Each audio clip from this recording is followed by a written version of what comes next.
Assalamualaikum warahmatullahi wabarakatuh. Salam sejahtera bagi kita semua. Semoga kita selalu diberikan kesehatan, kenikmatan, dan selalu bersyukur atas apa yang telah diberikan oleh Tuhan Yang Maha Esa. Pada kesempatan kali ini, kami dari kelompok 3 ingin mempresentasikan hasil analisa kami terhadap perusahaan Bukalapak yang meliputi beberapa poin. Poin pertama yaitu latar belakang perusahaan yang akan dijelaskan oleh Muhammad Nurdiansyah. Poin kedua, langkah dalam membangun e-commerce Bukalapak yang akan dijelaskan oleh Nur Cahyo Wicaksono. Poin ketiga, model bisnis yang digunakan oleh Bukalapak yang akan dijelaskan oleh Rifki Ramadhani. Poin keempat, pendapatan perusahaan Bukalapak yang akan dijelaskan oleh Fahri Muhammad Ibatullah. Poin kelima, mekanisme dari perusahaan Bukalapak yang akan dijelaskan oleh Ahmad Jahaidil Idam Sanjaya. Poin keenam, periklanan Bukalapak yang akan dijelaskan oleh Rizky Fatur Rahman. Dan poin ke-7, sasaran atau tujuan perusahaan Bukalapak dan CRM atau Customer Relationship Management Bukalapak yang akan dijelaskan oleh Mas Alfian Akbar, serta kesimpulan hasil dari analisa kami. Untuk poin pertama akan dijelaskan oleh Muhammad Nurdiansyah.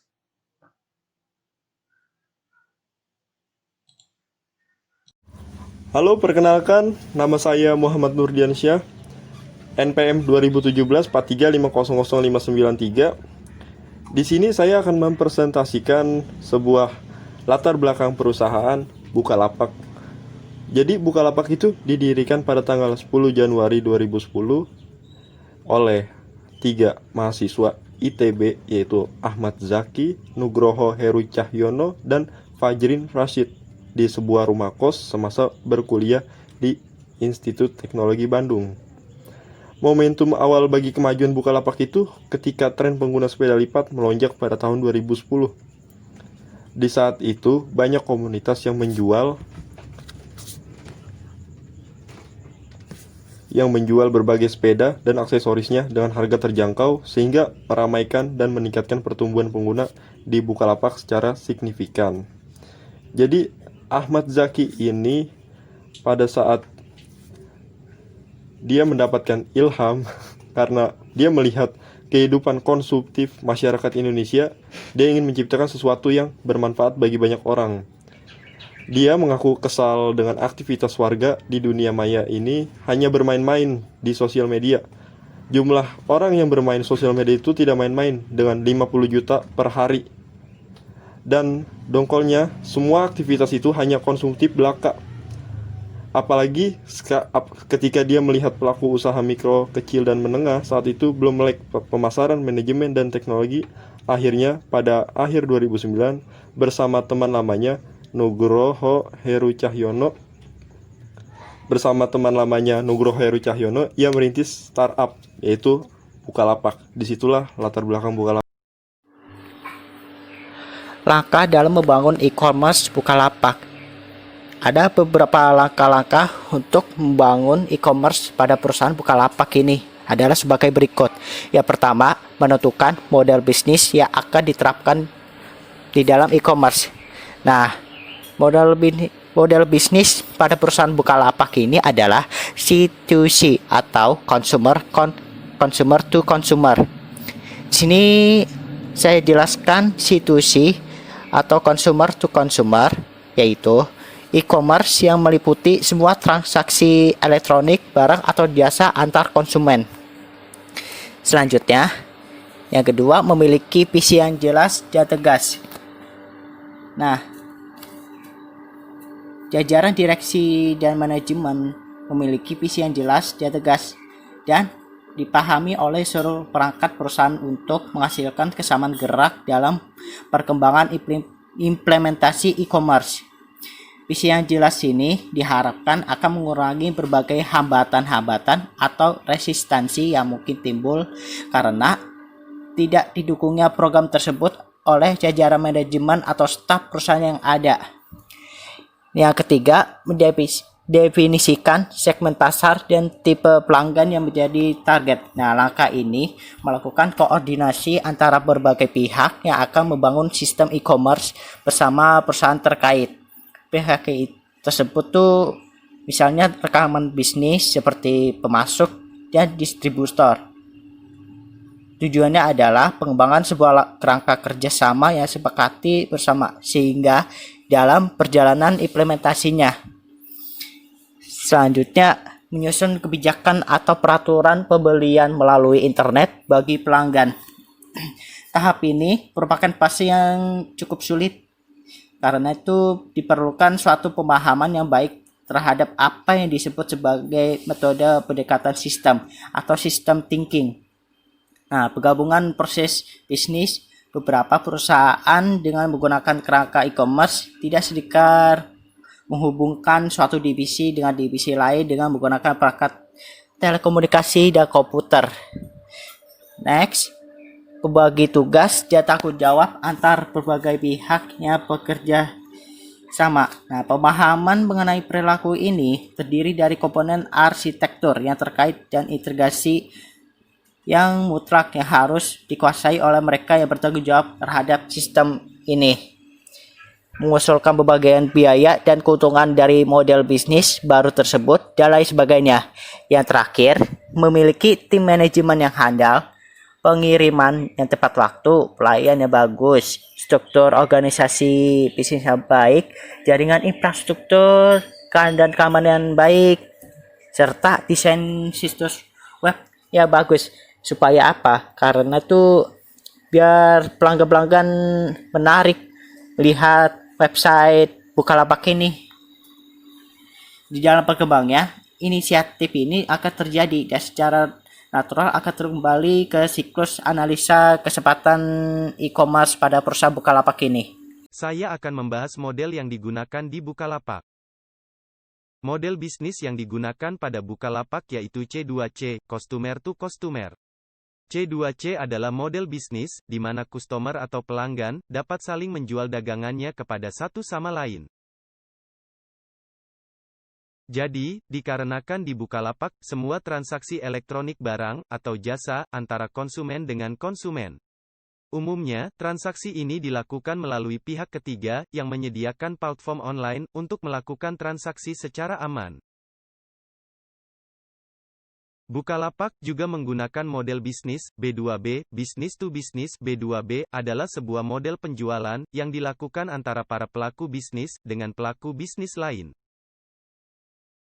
Di mana, dengan meluncurkan fitur terbaru dari Buka Pengadaan. Buka Pengadaan merupakan sistem procurement yang disediakan Bukalapak untuk membantu korporasi dalam memenuhi solusi kebutuhan pengadaan barang di perusahaan dengan kemudahan dan harga terbaik. Pendapatan perusahaan Bukalapak. Sebagai salah satu perusahaan rintisan atau startup yang telah menyandang status unicorn di Indonesia, Bukalapak memiliki pendapatan yang cukup bagus pada setiap tahunnya. Dalam laporan keuangan PT Elang Mahkota Teknologi atau EMTK, kinerja keuangan Bukalapak sedikit tertahan dalam 1 tahun terakhir. Bukalapak membukukan pendapatan sebesar 69,76 miliar sepanjang semester 1 atau 6 bulan pertama pada tahun 2019. Sementara tahun lalu Bukalapak berhasil mencatatkan pendapatan hingga 119,05 miliar. Jadi, pada tahun 2018, Bukalapak memiliki pendapatan sebesar 20 miliar per bulan. Sementara pada tahun 2019, pendapatan Bukalapak turun setengahnya. Selain itu, beban pokok pendapatan justru melonjak dari 3,83 miliar pada tahun 2018 melonjak hingga 12 kali lipat menjadi 37,73 miliar pada semester 1 tahun ini atau tahun 2019. Utang perusahaan pun mengalami lonjakan dari sebesar 56,8 miliar di semester 1 2019 menjadi 84,3 miliar. Pada tahun 2020, Bukalapak pendapatannya naik sebesar 60% karena telah meninggalkan strategi bakar uang atau diskon-diskon besar seperti perusahaan yang lain. Jadi, pendapatan perusahaan Bukalapak dari tahun ke tahun naik turun sehingga pendapatan Bukalapak itu seimbang. Oke, selanjutnya akan dijelaskan oleh teman saya.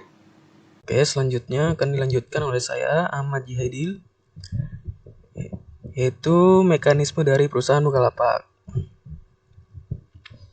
Jadi mekanisme dari perusahaan Bukalapak itu pembeli dapat melakukan pembayaran transaksi sesuai dengan metode pembayaran yang dipilih. Nah, apabila pembayaran transaksi berhasil dilakukan, maka sistem Bukalapak akan melakukan proses verifikasi. Nah, lamanya proses verifikasi ini tergantung dari jenis metode pembayaran yang dilakukan saat melakukan check out. Nah, pada metode pembayaran di Bukalapak ini terdapat berbagai macam metode ya. Ini yang pertama ada transfer bank. Nah, transfer bank di sini ada dua, yaitu transfer bank otomatis dan juga transfer bank manual. Pada transfer bank otomatis, ini terdapat berbagai macam pilihan bank, yaitu seperti BCA, BNI, BNI Syariah, BRI Syariah, Mandiri, dan lain-lain. Dan untuk bank manual, transfer bank manual, yaitu BCA, BNI, dan Mandiri. Ya, seperti itu.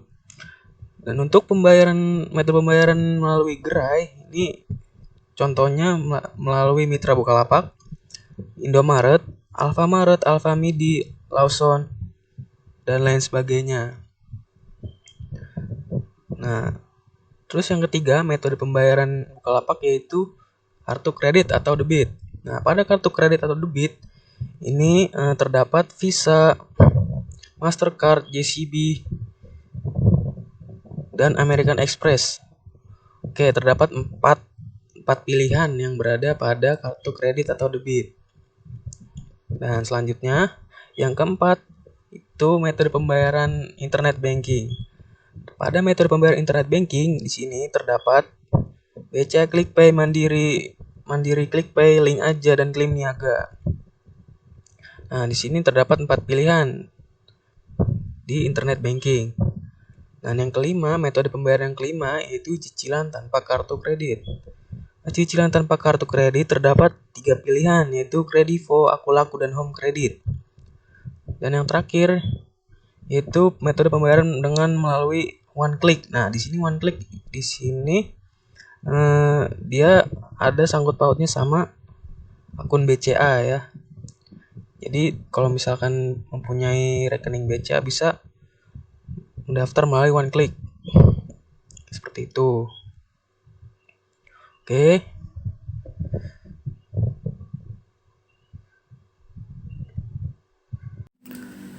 Periklanan Bukalapak. Periklanan yang dipakai menggunakan media sosial seperti YouTube, Instagram, dan lain-lain, dan media penyiaran seperti televisi. Cara yang bisa customer lakukan untuk mempromosikan barang jualanmu untuk via internet di Bukalapak. 1. Menggunakan fitur push. Dengan menggunakan fitur push, maka kamu bisa menampilkan barang jualanmu pada halaman pertama kategori. Barang dijual di Bukalapak push dapat dibeli dalam satuan atau paket dengan harga yang ditentukan Bukalapak. Fitur push hanya dapat dibeli melalui saldo buka dompet. Diskon untuk pembelian paket push hanya berlaku untuk pelapak premium. Yang kedua, menggunakan fitur promoted push. Dengan fitur promoted push, barang jualanmu akan dipromosikan pada area khusus bertanda promoted produk yang terdapat pada halaman pencarian barang di Bukalapak. Dengan begitu, maka barang jualanmu kamu akan lebih mudah untuk ditemukan oleh pembeli. Yang ketiga, iklankan barang dagangan kamu di Google. Kamu bisa mempromosikan barang jualanmu ke calon pembeli yang sedang mencarinya di mesin pencari Google secara mudah. Dengan menggunakan layanan buka iklan Google, maka kamu tidak perlu repot menentukan keyword atau target iklanmu. Buka iklan akan secara otomatis menentukan target iklan dan keywords yang sesuai. Kamu dapat menerima laporan kinerja iklanmu setiap hari Senin. Laporan iklan yang kamu terima diantaranya bisnis, jumlah impression dan klik dari lapakmu setelah beriklan. Yang keempat, iklankan barang dagangan kamu di Facebook dan Instagram. Buka iklan Facebook adalah fitur promosi dan Bukalapak yang menawarkan langganan iklan Facebook AdSense kepada pelapak. Melalui fitur ini, pelapak dapat mempromosikan produk-produknya yang dijual di Bukalapak ke halaman iklan Facebook dan Instagram. Dengan menggunakan fitur ini, iklan pelapak akan tampil di newsfeed Facebook. Apabila memang ditentukan relevan oleh sistem, iklan pelapak juga dapat tampil di newsfeed Instagram. Baik, perkenalkan, nama saya Mas Alvin Akbar, NPM 2017 43500 585. Di sini saya akan menjelaskan sasaran atau tujuan perusahaan Bukalapak. Perusahaan Bukalapak ini bergerak di bidang e-commerce. Perusahaan Bukalapak ini memiliki sasaran, yaitu untuk semua kalangan, untuk kalangan atas maupun menengah. Untuk kalangan umur, di sini Bukalapak menyediakan berbagai barang kebutuhan untuk umur balita, anak-anak, remaja, maupun dewasa. Perusahaan Bukalapak ini memiliki tujuan, yaitu untuk menghubungkan jutaan pembeli dan pelapak di seluruh Indonesia. Di sini kita bukan hanya untuk membeli saja, tetapi kita bisa berjualan. Pihak Bukalapak ini menyediakan postingan untuk barang kita jual di e-commerce ini. Selanjutnya saya akan menjelaskan CRM, yaitu CRM Customer Relationship Management Bukalapak. Yaitu berikut strategi CRM Bukalapak dalam membantu meningkatkan prospek penjualan, menarik pelanggan, dan mempertahankan pelanggan yang sudah ada, yaitu 1. Hadir di mana-mana dengan memasang iklan di media sosial. 2. Menarik perhatian masyarakat dengan membuat serial pendek. 3. Fokus pada perkembangan aplikasi mobile. Di sini saya menemukan topik yang sangat menarik, yaitu menarik pelanggan dan mempertahankan pelanggan yang sudah ada. Untuk menarik pelanggan atau mempertahankan pelanggan, pihak si pelapak ini atau penjual ini, dia akan memasang diskon atau buy one get one atau beli barang gratis, misalkan masker atau barang yang lain. Dan dari pihak Bukalapak sendiri, mereka pasti akan menyediakan namanya potongan tersendiri diskon ataupun gratis ongkir. Jadi mereka akan tetap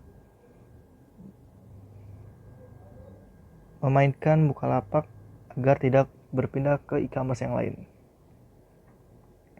Selanjutnya kesimpulan yang dapat dari menganalisa perusahaan Bukalapak, yaitu merupakan salah satu perusahaan lokal yang sukses dalam bidang e-commerce. Dengan pendapatan yang cukup besar setiap tahunnya, Bukalapak merupakan salah satu pasar dagang online marketplace terkemuka di Indonesia yang dimiliki dan dijalankan oleh PT Bukalapak sendiri. Seperti halnya situs layanan jual beli online dengan model bisnis customer to customer C2C, Bukalapak menyediakan sarana penjualan dari konsumen ke konsumen. Dimanapun, siapapun bisa membuka toko daring untuk kemudian melayani calon pembeli dari seluruh Indonesia, baik satu pun ataupun dalam jumlah banyak.